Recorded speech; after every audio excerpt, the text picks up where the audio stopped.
केळीचे वेफर तर आपण खाल्लेलेच आहेत, तर आज आपण बनवूया कच्च्या केळ्यांची अतिशय पटकन होणारी मस्त अशी सुकी भाजी।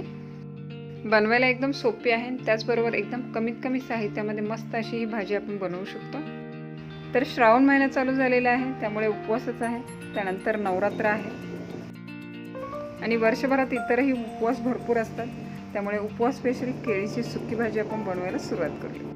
अशाच नवनवीन रेसिपी पाहण्यासाठी चॅनलला सबस्क्राईब करा आणि बेल आयकॉनला प्रेस करा। तर मी इथे ही कच्ची केळी घेतलेली आहे, 5 ते 6 ताजी आहेत। तर आता आपल्याला ही आधी कट करून घ्यायची आहे। ही ताजी आहे, त्याचा चीक जो आहे तो जास्त निघतो, तर खाली पडून त्याला डाग पडण्याची शक्यता असते।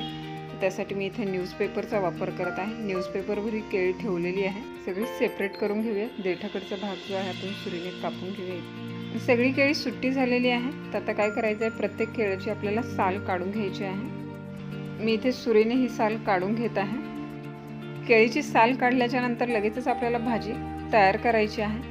ही जर साल काढून उघडी राहिली तर केळी काळी पडतात, त्याच्यामुळे शक्यतो लगेचच आपण ही कट करून भाजी करून घेणार आहोत। दुसरी गोष्ट म्हणजे ह्या भाजीसाठी अजिबात पाण्याचा वापर करायचा नाही आहे। केळी फक्त बाहेरून मी पूर्ण स्वच्छ धुवून घेतली होती, त्याच्यानंतर पुसून घेतली आणि त्यानंतर याची साल काढून घेतलेली आहे।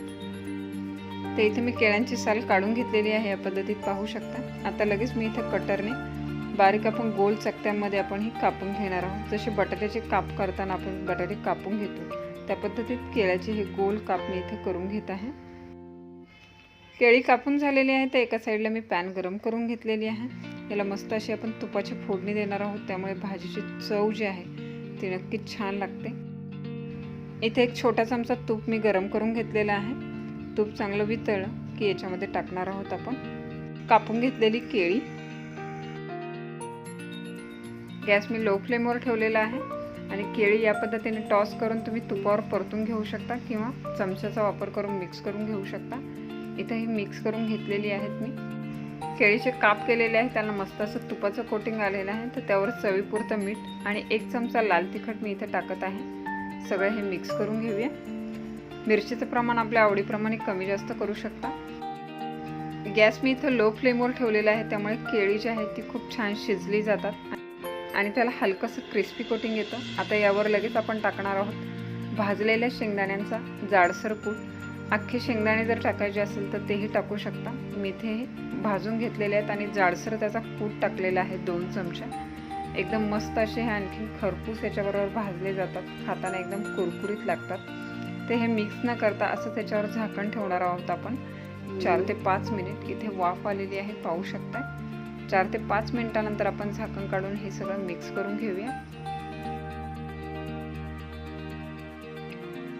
मस्त असा तुपाचा सुगंध सुटलेला आहे। फक्त 3 साहित्य आपण वापरलेलं आहे। भाजी एकदम गरम गरम मस्त लागते खायला। ही फक्त अशीच खायची म्हटलं तरी खूप छान लागते। श्रावण महिना आहे आणि इतरही उपवासाच्या दिवशी जर करायची म्हटलं तर पटकन होते। सगळं मिक्स करून झालेलं आहे, तर पुन्हा एकदा आपण झाकण ठेवून 5 ते 6 मिनिट लो फ्लेमवर ही भाजी शिजवून घेऊया।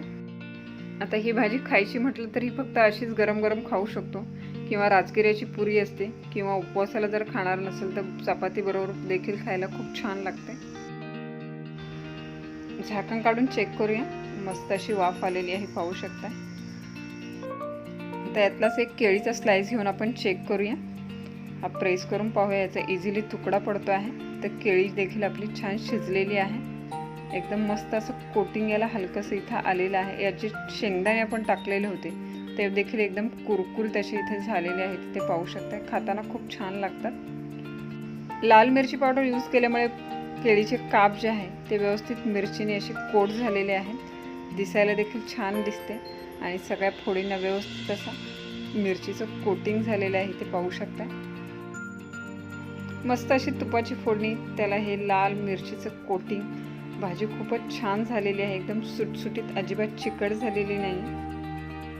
तर श्रावण महिना सुरू झालेला आहे, त्यामुळे उपवास ही उपवासाची रेसिपी करून पहा आणि रेसिपी जर आवडली तर न विसरता रेसिपीला लाईक करा, कमेंट करा, शेअर करा आणि अशाच नवनवीन रेसिपी पाहण्यासाठी किटी किचन यूट्यूब चॅनलला सबस्क्राईब करा। त्या बाजूला असलेलं बेल आयकॉनचं बटन प्रेस करा, जेणेकरून येणाऱ्या सगळ्या नवीन रेसिपीचं नोटिफिकेशन सगळ्यात आधी तुम्हाला मिळेल। तर पुन्हा भेटूया एका नवीन रेसिपीचा। तोपर्यंत टेक केअर, बाय बाय।